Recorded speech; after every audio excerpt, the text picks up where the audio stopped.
Bem-vindos à Sala Pastoral. Eu sou o pastor Alejandro Ninauaman e estamos lendo juntos o livro Herdeiros do Reino, de Josanã Alves.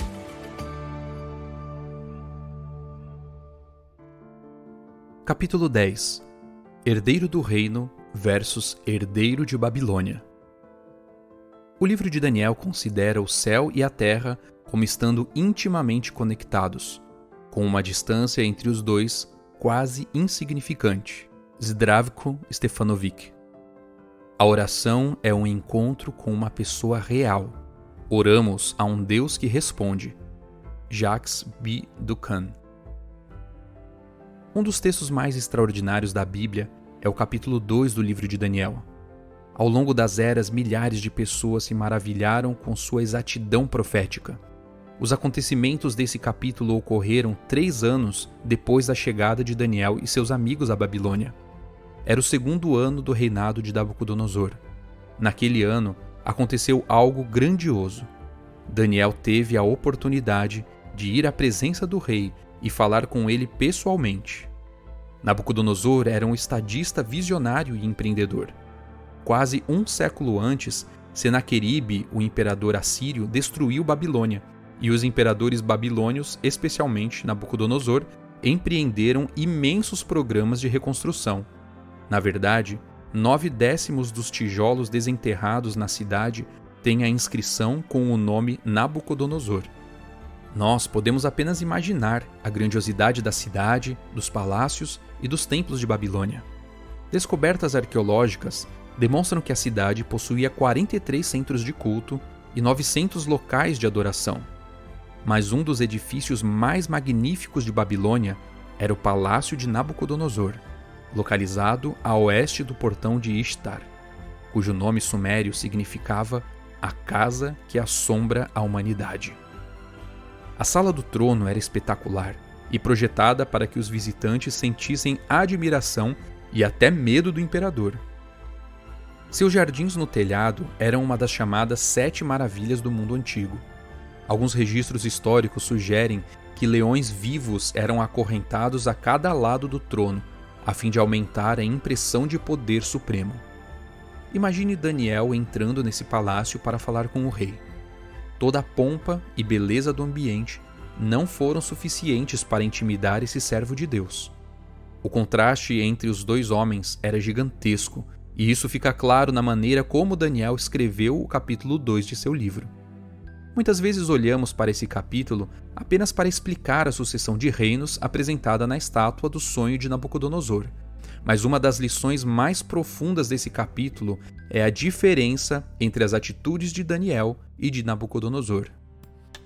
O rei havia tido um sonho. A sociedade babilônica considerava os sonhos mensagens divinas e, às vezes, os compilavam em livros de sonhos. As pessoas costumavam passar a noite em um templo para receber essas mensagens. Por isso, o rei levou o sonho a sério e se perturbou por não ter a interpretação. Chamou os magos, encantadores, feiticeiros e sábios e disse-lhes: "Tive um sonho e fiquei perturbado, querendo saber que sonho foi esse."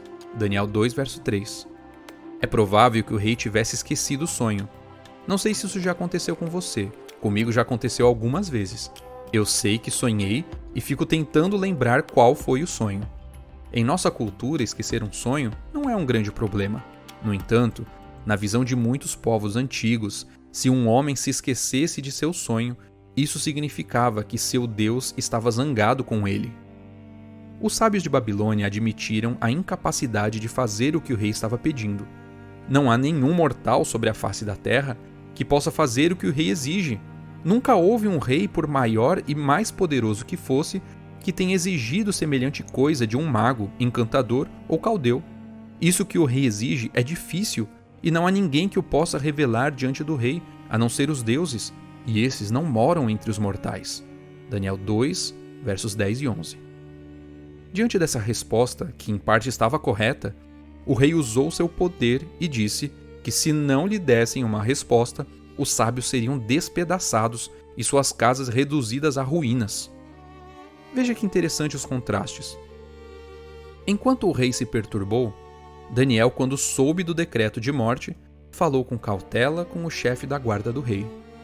Enquanto o rei falou palavras de ameaça, Daniel usou palavras de prudência. O rei ficou irado e furioso. Daniel pediu oração a seus amigos e agradeceu a Deus a resposta. O rei decretou a morte de todos os sábios. Daniel intercedeu pela vida de todos os sábios. Nabucodonosor deu 3 ordens e emitiu um decreto de morte. Daniel fez 3 pedidos e uma oração. Por mais curioso que pareça, a explicação para um contraste tão gigantesco entre esses 2 homens está nas palavras dos feiticeiros caldeus. Eles apresentaram a crença da época que poderia ser resumida assim: sabemos que os deuses existem, mas eles estão muito distantes e não moram com os mortais. Daniel e seus amigos também sabiam que existe um Deus. Porém, na visão deles, esse Deus é uma divindade pessoal que revela os mistérios a seus servos. A expressão Deus do céu é usada 4 vezes ao longo do capítulo, e cada ocorrência dela enfatiza o envolvimento de Deus na história humana. Louvado seja Deus, pois ele se interessa e se envolve com nossa história pessoal. Foi essa visão de um Deus próximo e que se interessa pelos assuntos humanos que fez com que Daniel se tornasse um homem de sabedoria e bom senso para enfrentar a fúria do rei. Crer em um Deus que ouve as orações fez com que Daniel confiasse na intercessão dos amigos. Saber que Deus protege seus filhos o levou a ter misericórdia dos sábios que iriam persegui-lo. E por fim, o tornou humilde a ponto de ser capaz de dar as honras somente a Deus. O mistério que o rei exige, nem sábios, nem magos, nem encantadores o podem revelar. Mas há um Deus no céu que revela os mistérios. Daniel 2, 27 e 28. Os detalhes proféticos do capítulo 2 mostram que Deus está no controle da história humana e das nações. Mas os detalhes vistos acima mostram que Deus também está no controle da vida, das emoções e das reações daqueles que se submetem a Ele diariamente e permitem que sua história pessoal seja guiada por um Deus sábio e amoroso.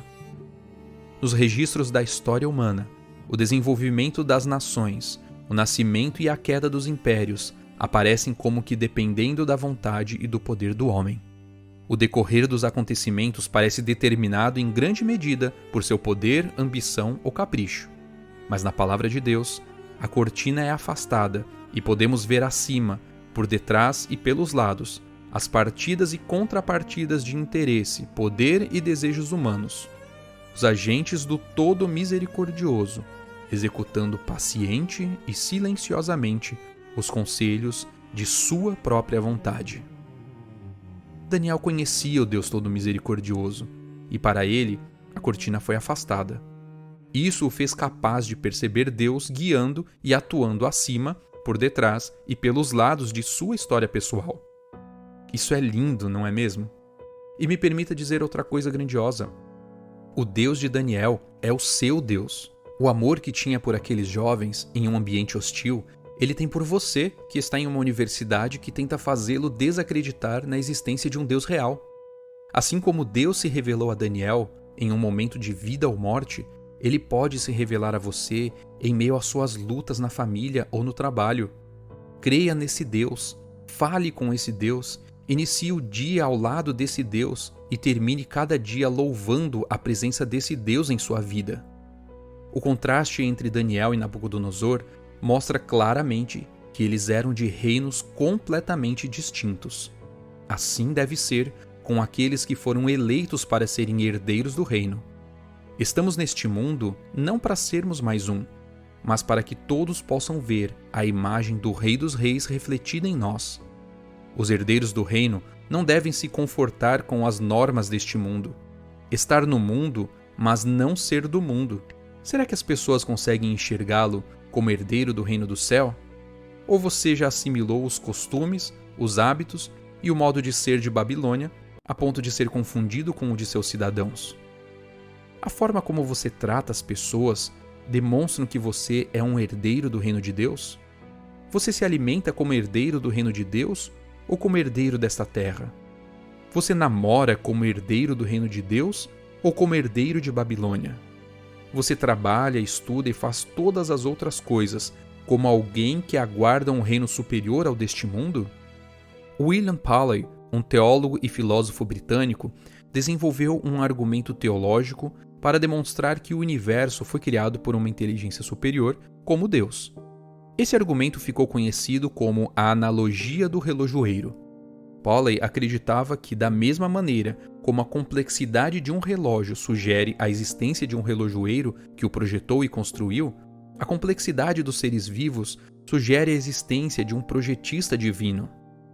Em 1986, outro britânico, Richard Dawkins, escreveu um livro intitulado O Relojoeiro Cego, no qual apresenta argumentos para a teoria da evolução. O título do livro de Dawkins é uma tentativa de oposição à ideia de William Paley. Na introdução de O Gene Egoísta, Dawkins diz que a evolução nos formou e é ela que devemos entender se quisermos compreender nossas próprias identidades. Essas duas maneiras de ver as coisas já estavam disponíveis no tempo de Daniel, e ele decidiu crer que Deus é aquele que planeja, executa e se aproxima de sua criação.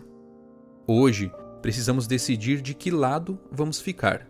Seu Deus está vivo e próximo o suficiente para influenciar suas decisões do dia a dia? Ele tem acesso e pode intervir em suas escolhas? É sábio o suficiente para dirigir cada aspecto de sua vida conforme a revelação? Você pode ter respondido sim a cada uma dessas perguntas, mas para que isso seja real, devemos pensar em nossas escolhas e ações e submetê-las à soberana vontade de um Deus que possui tanto o poder de criar, como também o amor e a sabedoria para nos dirigir a cada momento.